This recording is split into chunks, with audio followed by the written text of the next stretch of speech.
Hello, everyone. Thanks for joining us today for this special call with Tony Khan to discuss the upcoming AEW Fighter Fest shows and, of course, the historic All In London this Sunday at Wembley Stadium. So just a few quick housekeeping items in the interest of time and giving opportunity to as many people as we can. Let's try to keep your questions one part questions, not two-part questions. Let's try to keep the questions focused on the upcoming shows this week as well. And of course, as Robin mentioned, make sure your phone is unmuted now. So Tony's got a busy day. He's going to have a busy week.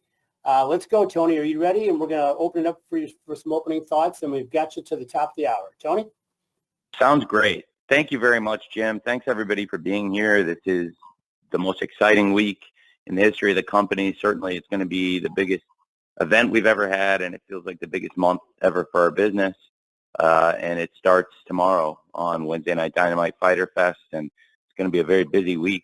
I'll try to answer as many questions as I can, and I really just appreciate all of you being here. Thanks for doing this. And with that, Jim, please take it away. Okay. So we're going to start with Phil Strum from the USA Network's Under the Ring, and then Jim Barcelone from the Miami Herald is on deck. Phil, you're up.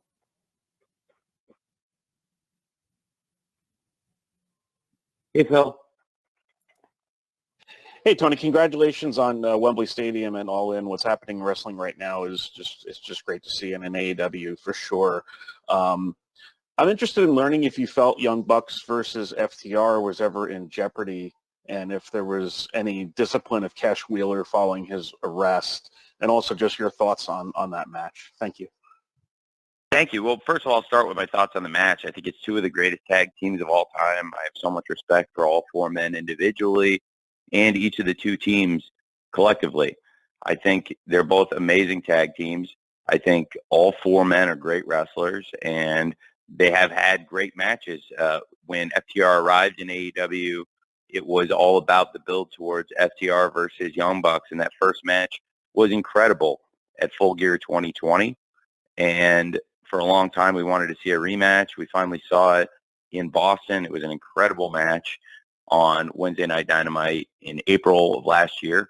And the rubber match is something I know I've personally wanted to see for well over a year now.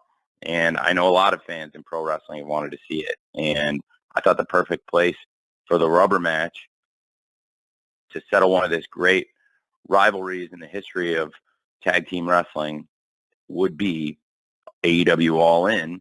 And as for things that have happened outside of the ring, I can't comment on the specifics at this time because I still don't know everything, still learning facts. But based on the information we have, at this time, we're still keeping an eye on that situation. And at this time, I think it's a very inconclusive situation. It differs from other times where we've come in and weighed in on a situation or acted on a situation based on the evidence, because in this case and everything we're looking at, I don't think we have those facts right now. So at this point, I think it's rather inconclusive. But I do very much look forward to the match, and we'll keep an eye out throughout this weekend as long as it's a pending situation at what's happening. Thank you very much. Thanks, Phil. As promised, next up is Jim Barcelone from the Miami Herald. Steve Fall from 10 Count will follow Jim. Jim, you're up. Thank you all so much. And again, congrats on this All In and the ticket sales and attendance. That's amazing, wonderful, and great for everybody. I'm curious to navigate a little bit to TV. Tony, I know you're an analytics guy, and I'm curious. I'm not all into the analytics part of it, so you might be able to get you will be able to get a better aspect. When it's something like college football season coming up and you have the shows like Rampage and Collision Friday, Saturday, do you look at the numbers differently during that, or you don't really take that into account, the different seasons of the different events that are on? It's a great question. I definitely think we see pro wrestling affected by the competition at times, and certainly the toughest competition in all of television is football. I'm biased towards football since my family owns one of the 32 National Football League teams, but football is the strongest product on television by far in America, and it's the strongest product in the world. And it'll definitely have an effect on people competing with it. In our case, I believe we can do very well and hold in very strong against that competition. I also believe it'll bring more eyeballs to television on Saturdays, and there's going to be more people watching TV on Saturdays, and we can take advantage of that. But it certainly does create a more competitive landscape whenever there's football on, whether it's pro football in particular or college football. Thank you. Thanks, Jim. Yeah, thanks, Jim. Appreciate that. Steve Fall from 10 Count is next. And then we're going to follow Steve with a write-in question from Alistair McGeorge from metro.co.uk. Steve? Hey, thanks. Tony, very pumped for the show this weekend, but how difficult is it for you to put together an all-in card versus an all-out card? Like, who decides on who's going to end up on what card? Because obviously everybody wants to be at Wembley. So is it a difficult decision on where these matches land? Yeah, it's a very difficult decision. I have to make that decision.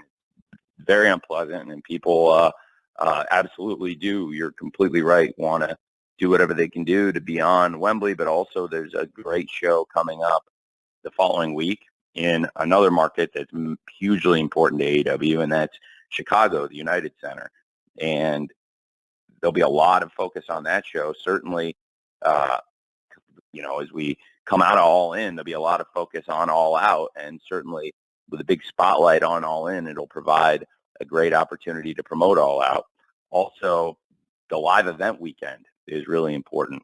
We've got a massive ticket gross right now, obviously a massive ticket gross at Wembley Stadium, which is historic, but also one of our best gates at the United Center. We've got a great crowd coming in for All Out on pay-per-view, and that is a great weekend for us to run the event in Chicago.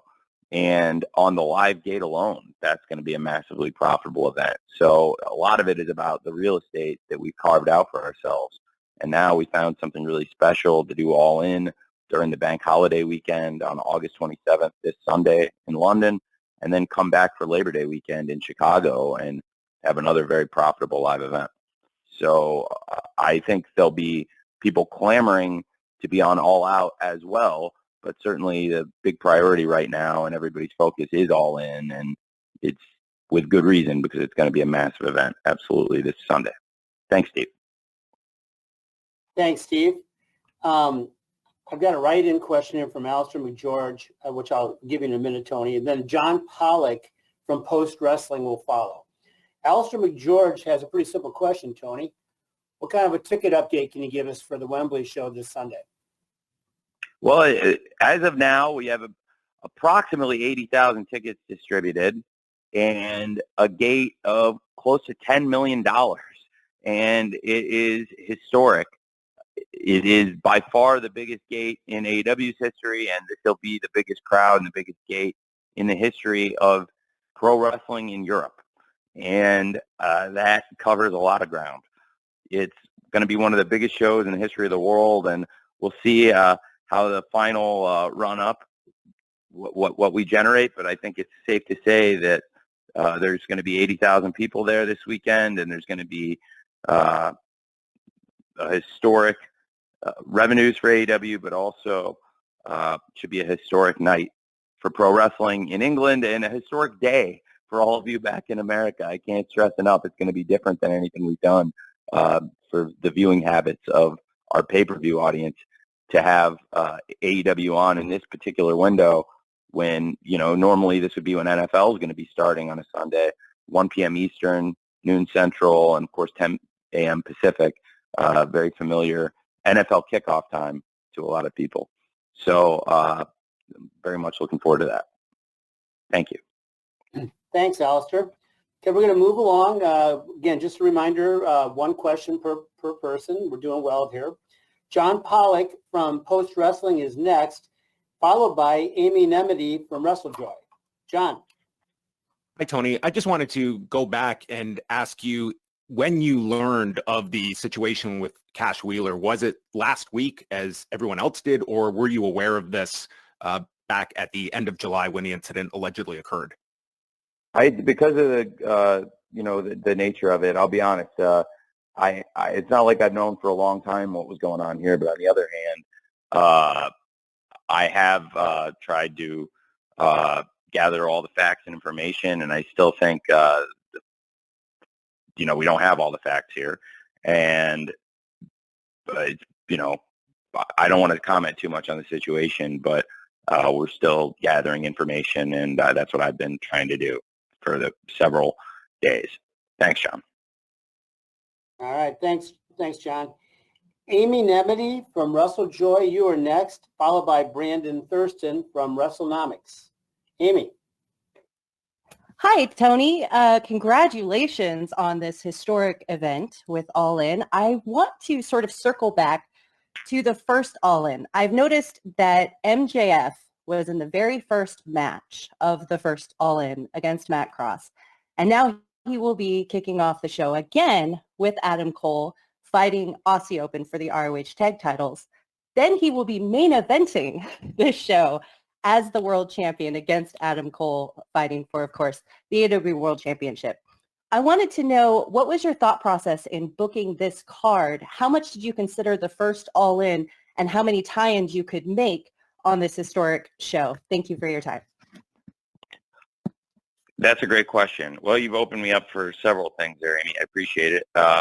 Well, I definitely was cognizant that MJF had opened the original All In, and he also was in the first match we ever had at the original Double or Nothing, the Casino Battle Royale that he was featured in and involved with Hangman Page. And there was, of course, MJF on the original All In. We also, as we approached this card, absolutely took that into consideration. But really, I felt like MJF Adam Cole is one of the best stories we've ever told, maybe the best story we've ever told on television. And people are very, very excited about it. People want to know what's coming next with Adam Cole and MJF. And absolutely, that has been our focus as a main event. And I was cognizant of MJF's history with All In, and even before there was an AEW, his involvement with that show. There are definitely some callbacks, to the original All In. I've tried to utilize the footage and video packages and referenced it when I first announced the event would be coming to Wembley Stadium. And in addition to using some of those video and referencing the history of the original All In, we've been using the Is All In graphics when we make an announcement that somebody is going to be participating on the card, or if it's multiple people, that they are all in. And I think people have enjoyed seeing that retro feel. I have taken some amusement as people have wondered why the Elite would be in a trios match on All In when the main event of the original All In was a trios match that featured great wrestlers, and we have another Elite trios match with Kota Ibushi in it, and top members of the Elite faction in a trios match. And I thought that was kind of fun because that was also something from the original All In. Absolutely very excited about the card, and there's some great tie-in to the original show. So many people who participated on the first event are going to be a part of this event too. And I was there 5 years ago, and it was a very influential event in pro wrestling. And when I purchased Ring of Honor, one of the things I was very excited about was to own that video in our library now as well. And I'm sure that this event, this coming Sunday, will not only live up to the expectations of the original All In, but take that name, take everything that was built that day, and take it to the next level. Thank you, Amy. Brandon Thurston from WrestleNomics, you are next. Chris Mueller from Bleacher Report, you are on deck. Brandon. Hi, Tony. Thanks for your time today. Hey, Brandon. looks like All In is going to be among the highest attendances ever, maybe both in terms of paid attendance and total attendance. And as I'm sure you know, there's a lot of controversy around the two shows, at least that you're in the neighborhood of now, WrestleMania 3 and WrestleMania 32.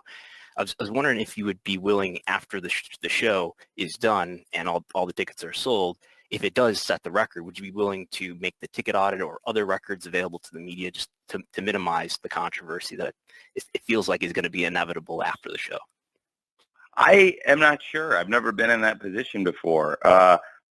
So what would WWE, I'm sorry to follow up my question with a question. Brandon, what would WWE do in my position? They would put out a press release and with a number that may include ushers and ticket takers and personnel and things like that. Okay, I'm not sure what I'm going to do yet, but it's fun being in this position for the first time ever. So I'm just wondering.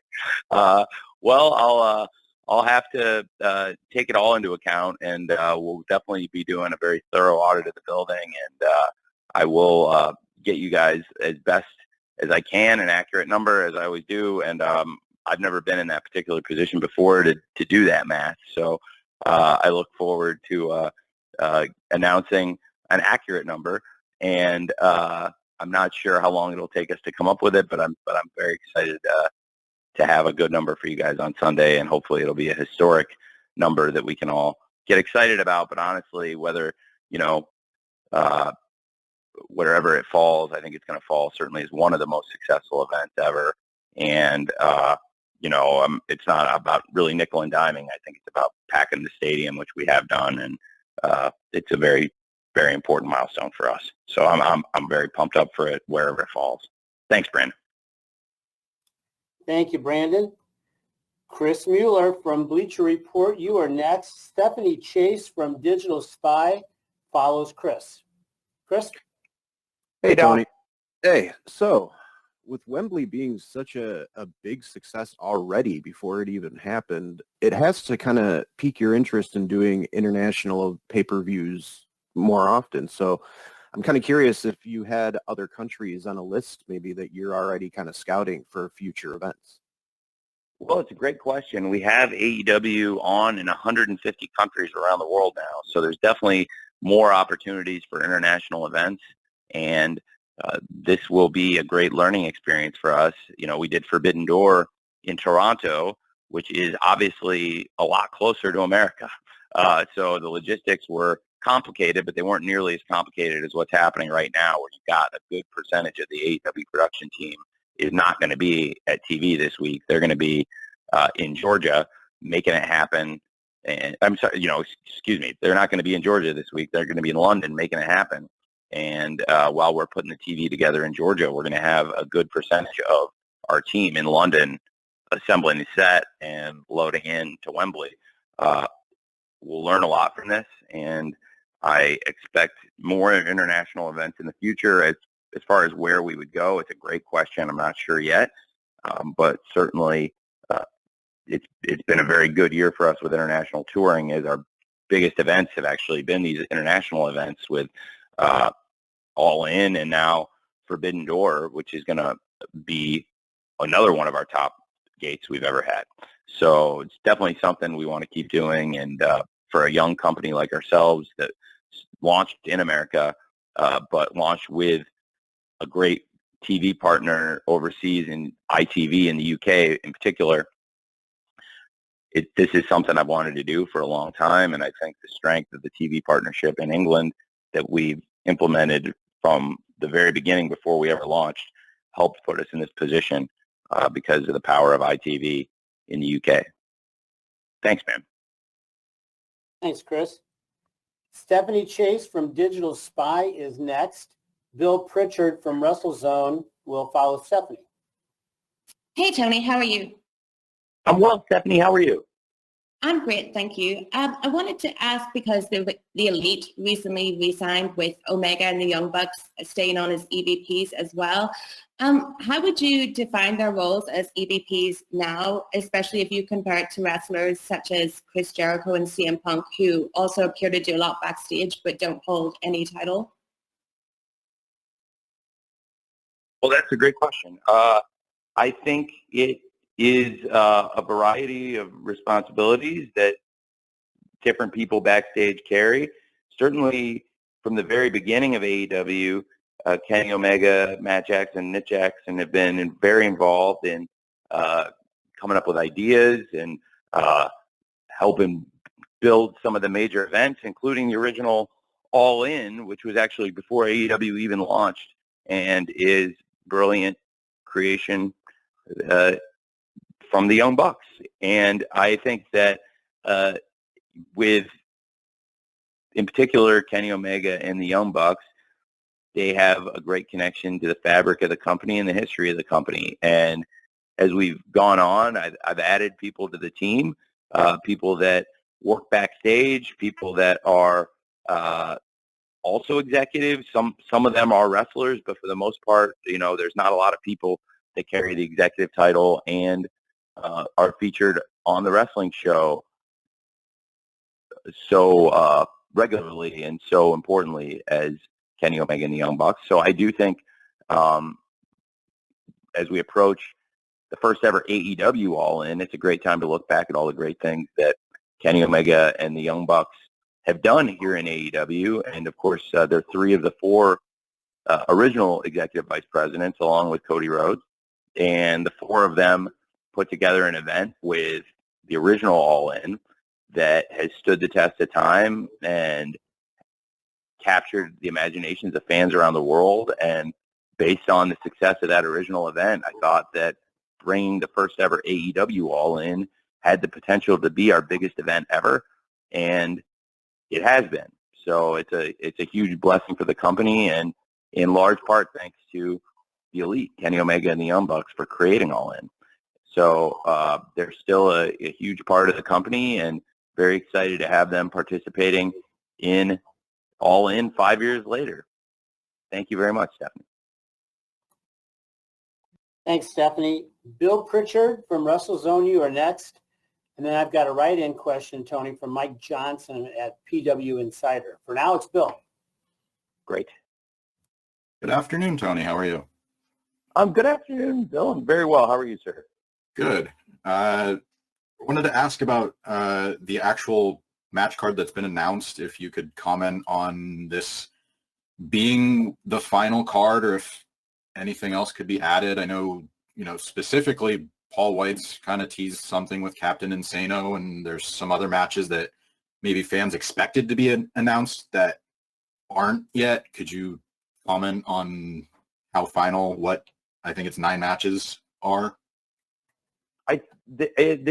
There will be adjustments to the card. Some of them have been planned from the beginning. Some of them are things that we're dealing with on the fly.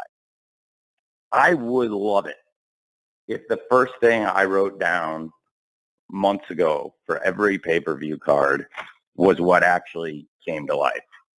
It is rarely the case that you put ideas down on paper and then months and months go by and there's no major changes to that set of ideas. I wish that everything in pro wrestling happened in a vacuum and that all of our best ideas, as they played out on paper, didn't get changed up. This has been very challenging, but honestly, I've been through a lot of challenging stuff, and I understand when somebody gets injured. On one hand, you can blame the company for that. I mean, they're fluke things. So if two wrestlers go out and have a match and somebody gets injured in the match doing a wrestling move, look, the company, sure, we put them in the wrestling match. If there's an injury, it is our fault. But on the other hand, anytime we do a show, there's going to be a bunch of wrestling matches, and you have to accept the possibility there may be injuries and things that are going to change the card. There's been a lot of that with this show. What I'm very, very, very, very grateful for is that none of it has involved MJF and Adam Cole, which could have happened. Certainly last year, for example, I lost Adam Cole twice in one summer. Not only did I lose Adam Cole twice in one summer, within the span of 4 days, due to injuries, I lost CM Punk, Bryan Danielson, and Adam Cole, all for extended periods of time within 2 shows that happened 4 days apart. And that would be, or I guess 3 days apart. So within 3 days, I lost Punk, Bryan, and Cole last summer, 22, between Double or Nothing and Dynamite episode 139 at the Forum. And then, you know, that summer it was very challenging. It was already challenging with Kenny Omega being out. MJF had stepped away. It was a challenging summer, but I think we worked through it and came out of it in a good position. There has not been that many injuries all at once, but then slowly, kind of one at a time, things have added up, and they changed the card a lot. So Bryan Danielson was somebody I wanted to have prominently involved in this card as well. Certainly this MJF Adam Cole story has been something that has been in the works. The idea of them as a tag team, and it's just clicked so beautifully. And there are ideas you have on paper that click. And, you know, I love working with MJF and Adam Cole, and their stuff is going so well. I'm so happy. And that has been a real blessing for the company, and I think a real blessing for this pay-per-view. And I will, as I say this, I am now going to knock on wood 10 times that it stays this way.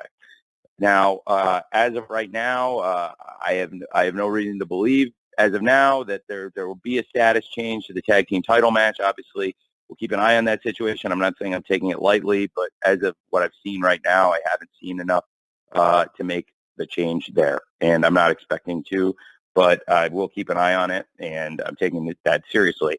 But it is also one of the most important matches in the history of the company, and I'm very excited about it. And as it stands right now, I think it's going to be one of the greatest tag team matches we've had, and it's certainly one of the greatest nights we've had. So I believe it's very fitting that we have this huge world championship match, MJF versus Adam Cole, that's been building here in AEW literally for months. And this huge World Tag Team Championship that we've been wanting to see for years with Young Bucks versus FTR, and very excited about both those world title matches. Then there's been a lot of other changes throughout the card. Bryan Danielson, who is such an important part of AEW, I had figured in to be in one of the main matches on this show. And losing Bryan Danielson to any wrestling company at any point in history is going to be just very challenging, as it was when we lost him in the past. It's to a completely different injury and really a fluke thing that happened in Forbidden Door that nobody could have predicted, and it's nobody's fault. And then we lost two of our top British stars, Jamie Hayter and Pac, who I wanted to both be very prominently involved in this show. I think it's fair to say that they are the top homegrown, in Jamie Hayter's case, female British star, and probably the top signature male British star of the company in Pac, although I wouldn't say it's completely fair to call Pac homegrown, since he had a lot of experience wrestling on television worldwide before he arrived here. But to lose Bryan Danielson, Pac, and Jamie Hayter, that changed a lot of plans. But we knew that they were all probably going to be out in recent weeks and had time to plan for that. Now I'm going to be honest with you about more stuff. I expect more changes. They were not changes I wanted to make or planned to make. I'm not talking about the aforementioned matches, not the World Championship match or even the World Tag Team title match or any of these other matches that I just brought up. There will probably be some other changes to the card necessitated by things happening in the real world. Stuff, in some cases, stuff that's nobody's fault. But stuff that is not related to the world of professional wrestling. And I am going to try to work through this week to make it as strong as possible without actually making the card hopefully better than it has been. But yeah, there will be changes to the card. I'm planning to add something, and I might have to make some changes within the body of the card as it stands right now. But they're not substantive changes that will change the quality of the show, and I'm very glad that the big matches are in such a good position right now. And also, to be honest, I think you're going to have to stay tuned. And then after you see some changes, whether it's in the scrum after the pay-per-view or whenever, I can talk to you more about when and why I decided to do those. But it's not like they were things that even a week or two I knew about or was expecting to have to change. And that's part of pro wrestling. You know, I've seen some people talking about the way they've the way the show's been built, and I think a lot of people would agree that MJF and Adam Cole, the main event from the very beginning, has had a lot of attention by design. And that has been a bedrock program, and I think with a big wrestling pay-per-view, you want to spend a lot of time building up that main event and have a lot of storytelling. In the case of MJF and Adam Cole, there is a lot of storytelling, and we put up a while back, leading into the MJF and Adam Cole versus FTR tag team match. We had a video we put together that was a kind of a best of or a supercut of all the moments since MJF and Adam Cole first started interacting ahead of their first match, which was a 30-minute draw. And then the things that have happened in the week since as they became an unlikely tag team and very successful and became friends. And as that friendship grew, we followed it closely. It's been really interesting stuff. And we made a supercut of that we posted before their tag team title shot against FTR. And then we recently updated it with everything that's happened, including that match against FTR for the tag team championships, which is a great match on July 29th in Hartford on Collision. And then everything that's happened since then, since July 29th with Adam Cole and MJF leading into this match. It's a fascinating story. And actually the video we posted, I believe, is almost 2 hours long. And so we've got nearly 2 hours of story, just really featuring the best of clips. And there's a lot of information in there. So for anybody who wants to go back and see the story, there's a lot of storytelling, and there really is a lot there. I also put up a video looking back at the history of FTR and Young Bucks because I'm so excited about the match. I'm so excited about the tag team championship being at stake, and these two teams and these four men in this position, Matt, Nick, Dax, and Cash, they've come so far in their careers, and I've followed both teams for a long time before there was an AEW. I'm a huge fan of both teams. It was a dream come true to have that match in Daly's place for the first time ever. I actually sat in Gorilla producing that match, and I had Shaq sitting next to me. I watched it with one of my heroes, and he was blown away by the quality of the match and the quality of that show. And that was one of my greatest nights as a wrestling producer, Full Gear 2020 in Jacksonville. And the energy of the crowd, even though it was a physically distanced crowd and we were only putting 25% capacity in because of COVID restrictions, the people that showed up that night made that a great show, including the fans who came and, of course, the wrestlers who made it a great night of wrestling. And to have FTR versus Young Bucks here, it's a really big deal. And if you look back at some of their history over the years and how far this goes back, it really is a throwback to the old days of Daly's Place. And I think it's going to be a great match. Then, in addition to those history videos we posted with FTR and the Young Bucks and with Adam Cole and MJF, we posted a look at the history with Swerve and Darby Allin. I don't know if they posted it yet. I'm not sure if they have. I actually asked them because I asked for these videos myself, and I had them made to show people some of the storytelling we've been doing. And, so people, in case they missed a week here or there or missed a step in the story, they can catch it. I actually asked them to go back a little further and do an extended cut of the Darby and Swerve, because their story really even goes back to last year when Swerve first came into AEW. He wrestled Darby in an Owen Hart qualifier. We established their friendship with each other. They were involved in the Casino Battle Royale, and it was the first time we saw Swerve with a little bit of questionable character, as albeit it's every man for himself, but he threw out his good friend Darby Allin from behind. Then in the first ever Royal Rampage, he tried to do it again, and Darby caught on, and Darby swerved the swerver this time. And so it showed, I think, they have an interesting friendship and a dynamic that goes pretty far back here in AEW. And it picked back up recently this year in the Blind Eliminator Tag Team Tournament when Orange Cassidy and Darby Allin advanced over Swerve and his former partner Keith.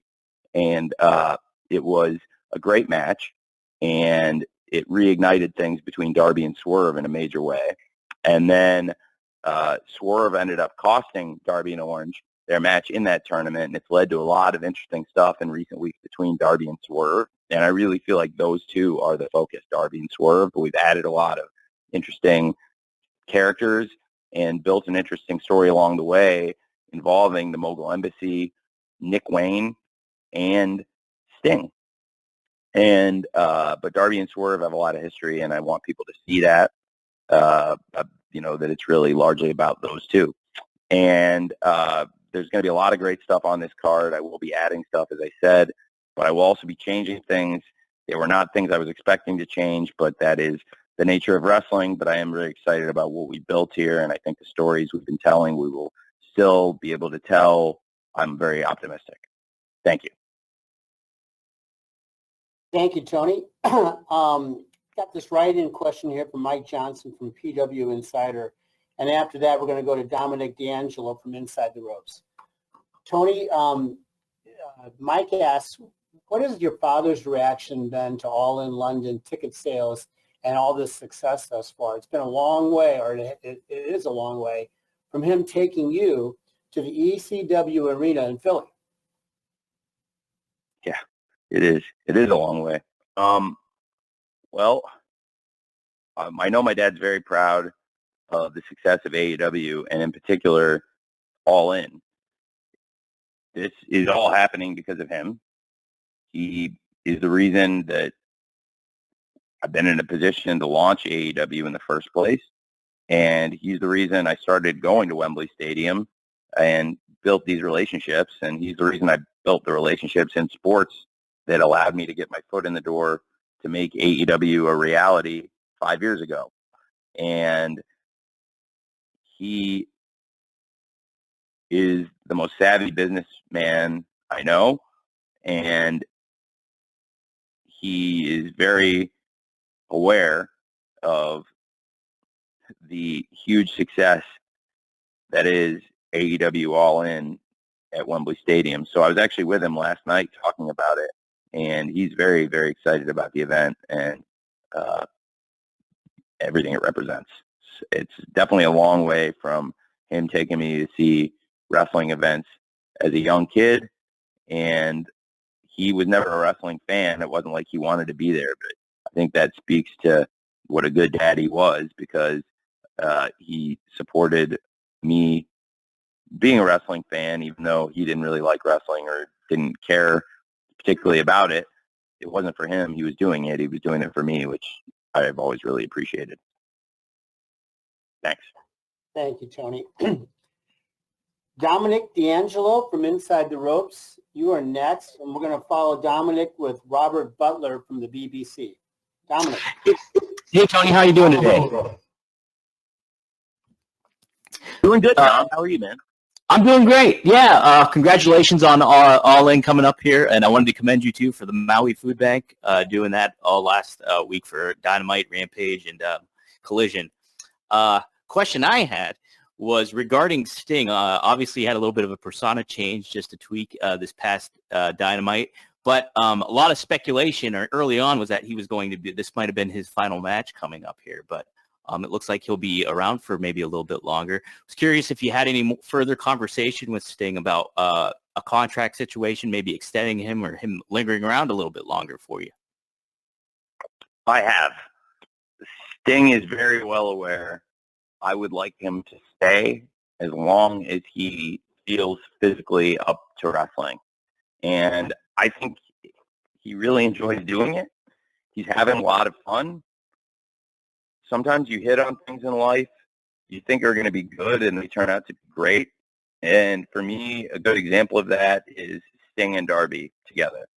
Not just on screen, but off screen too.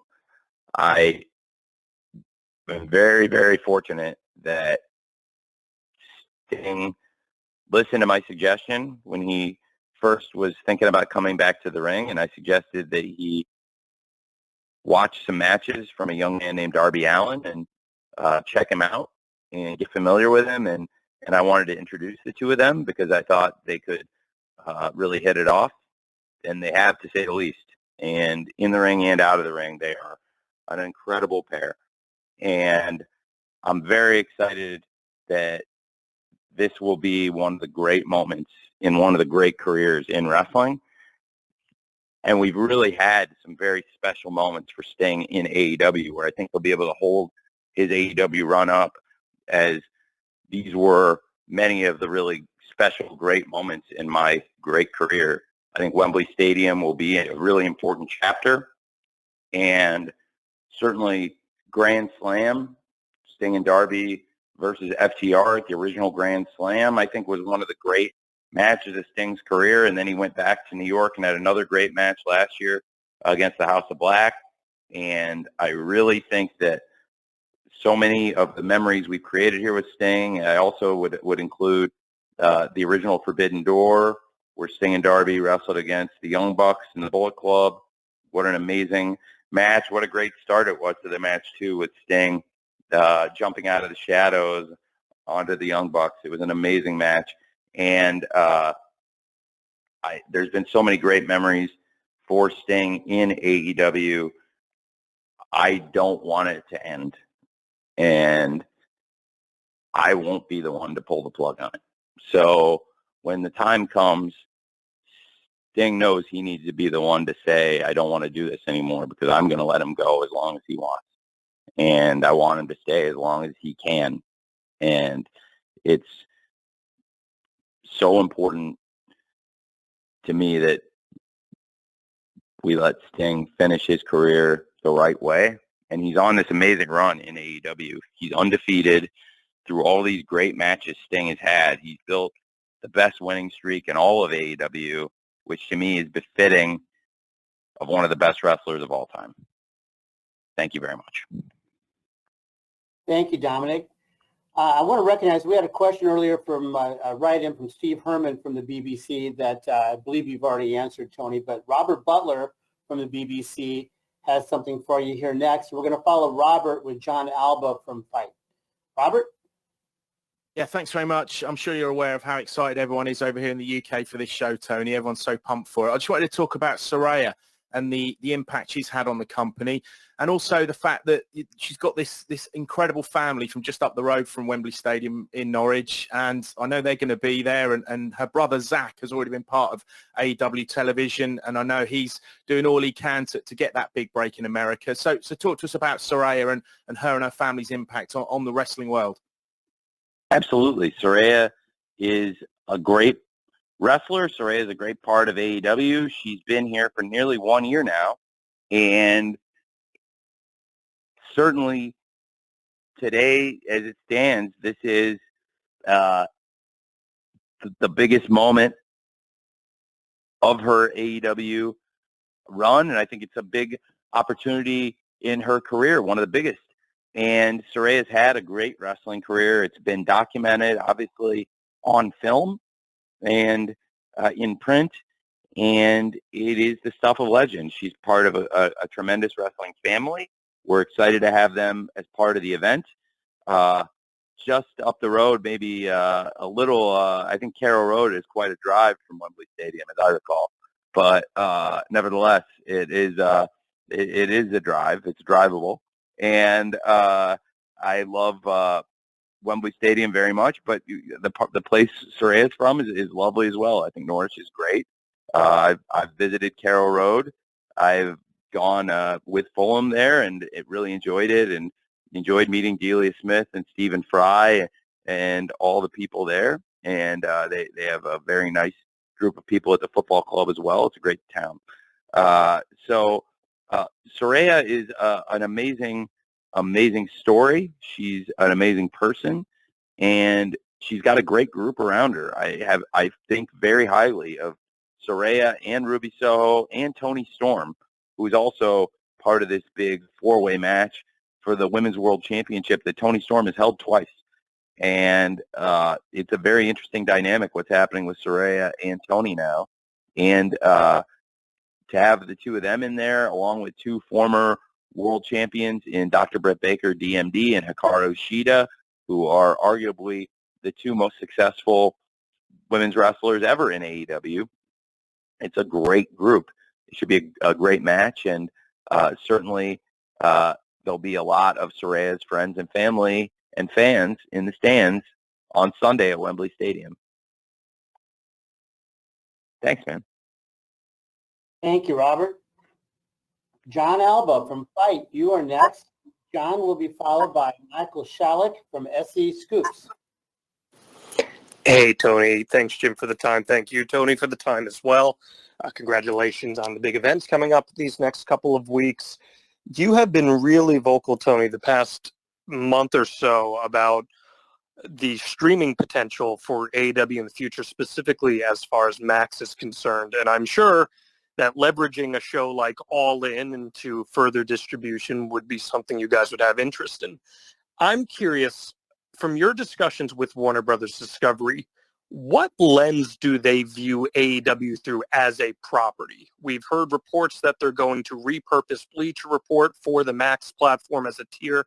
Do they view AEW as a sports-centric program, or does it fall in a different category? I believe we do fall in with sports. We're a very, very prominent live sporting event. We do tremendous ratings. You may have seen a press release that Warner Brothers Discovery put out yesterday afternoon publicizing the success of AEW Dynamite Fight for the Fallen, which was the #1 show on cable in multiple demographics, and among young men was the #2 show on all of television, including network. And Warner Brothers Discovery very excited about the potential of AEW. In the past year, I've been very fortunate to get to spend time with Mr. Zasloff, and Mr. Zasloff is really excited about AEW. I will take it a step further.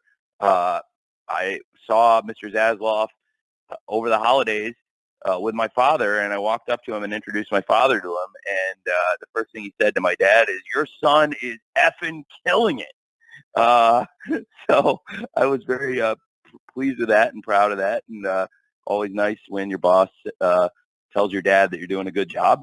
And I believe it's true. I think we're doing a great job, and Warner Brothers Discovery is very pleased with the work we're doing, and I'm just glad that Mr. Zasloff likes what we're doing. I think that bodes really well for everybody at AEW and the future of the company, and hopefully good for the wrestling business to have one of the most powerful people in entertainment taking notice of what we're doing, paying attention, doing it, and trying to create opportunities for us.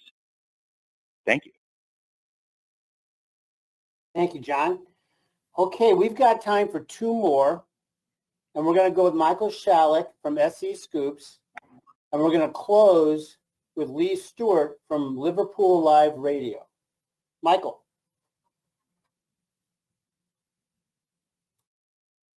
Hey, Tony. Best of luck this weekend. Earlier this month, AEW announced that the Elite has signed new multi-year contracts. Mark Henry later stated on a radio appearance that Kenny Omega signed for 4 years. So please, you can correct me if that's incorrect. But my question is, did the Young Bucks and Hangman Page re-sign for the same length of time, 4 years? I have to go back and look at the paperwork. I think that the lengths are a little bit different, but the start dates are also a little bit different too. And, people had missed time due to injuries at different points in their contracts.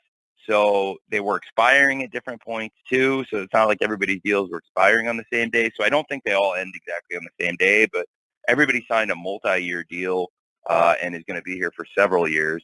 And I've had really good talks with all of them. I have a lot of respect for them. I'm actually going to be filming something with Kenny later today that I'm really looking forward to, and have really enjoyed.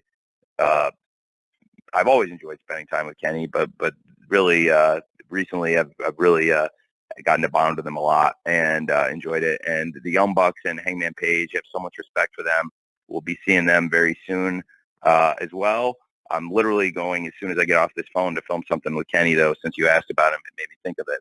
And I am really excited that they're all going to stay. I don't think the dates all match up exactly, but the idea is the same with all 4 deals, that we want them all here to be multiple years in AEW, and that's why we did multi-year deals with all of them. Thank you. Thank you, Michael. Okay, the last one is coming as promised from Lee Stewart from Liverpool Live Radio. Lee?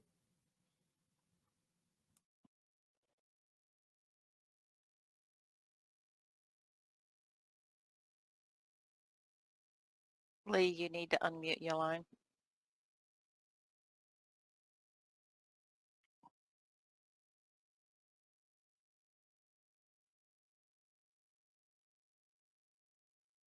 Hello, can you hear me now? Yes. Can hear you now. Yes, sir. Apologies.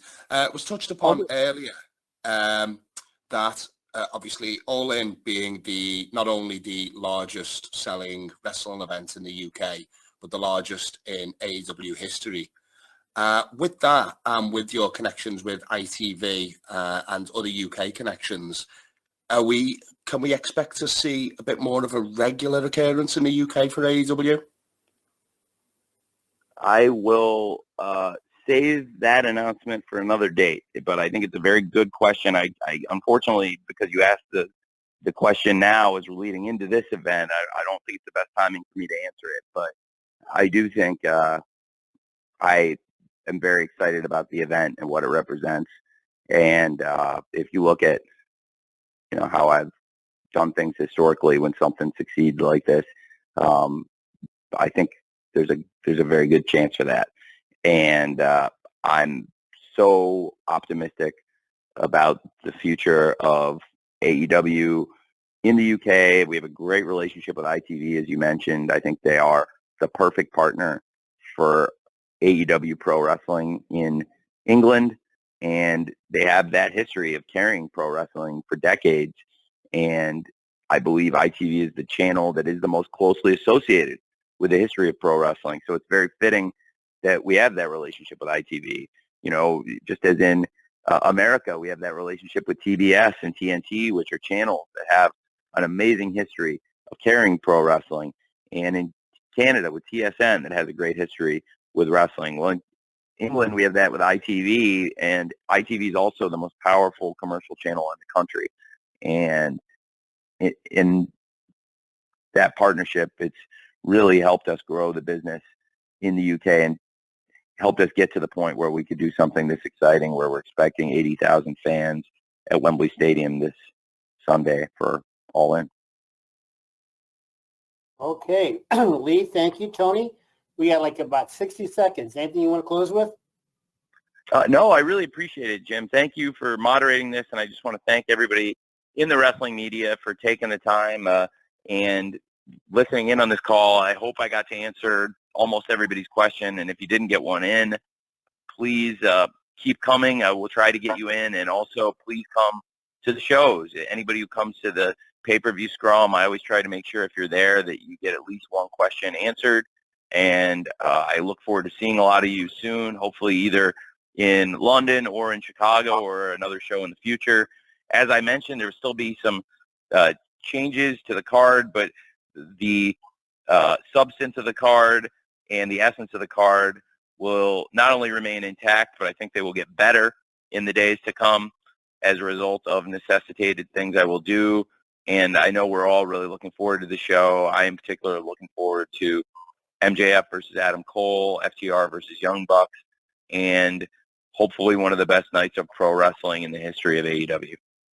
Thank you very much. I know that we've had a lot of great shows. This is going to be unlike anything we've ever done. I believe in addition to a great night of pro wrestling, this will be the most memorable night overall as a company that we've ever had, and it may stand the test of time as the one people always point to, and it wouldn't be possible without all of you.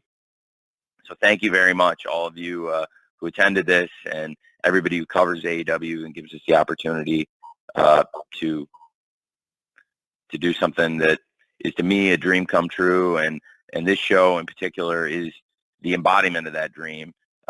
Nobody ever would have thought this was possible. Believe it or not, this isn't the first show I've ever drawn up to go to play at Wembley Stadium. I've been, as a fan, I'd wrote wrestling shows for years, and one of my real dreams was always to do a Wembley show. And thanks to all of you and all the great wrestlers in AEW. We're going to make it come true this Sunday. So thank you very much. All right. That's wonderful. Thanks, Tony. Well, as Tony said, we're now at the end of our time, so we're going to be distributing the audio recording here to all the attendees shortly. So again, on behalf of Tony and everybody at AEW, thanks for being part of today's call, and especially for all you do to bring professional wrestling to fans worldwide. We're looking forward to seeing you this week for AEW Fighter Fest in Duluth, and of course in London on Sunday for AEW All In London at Wembley Stadium. So thanks again very much and have a great day.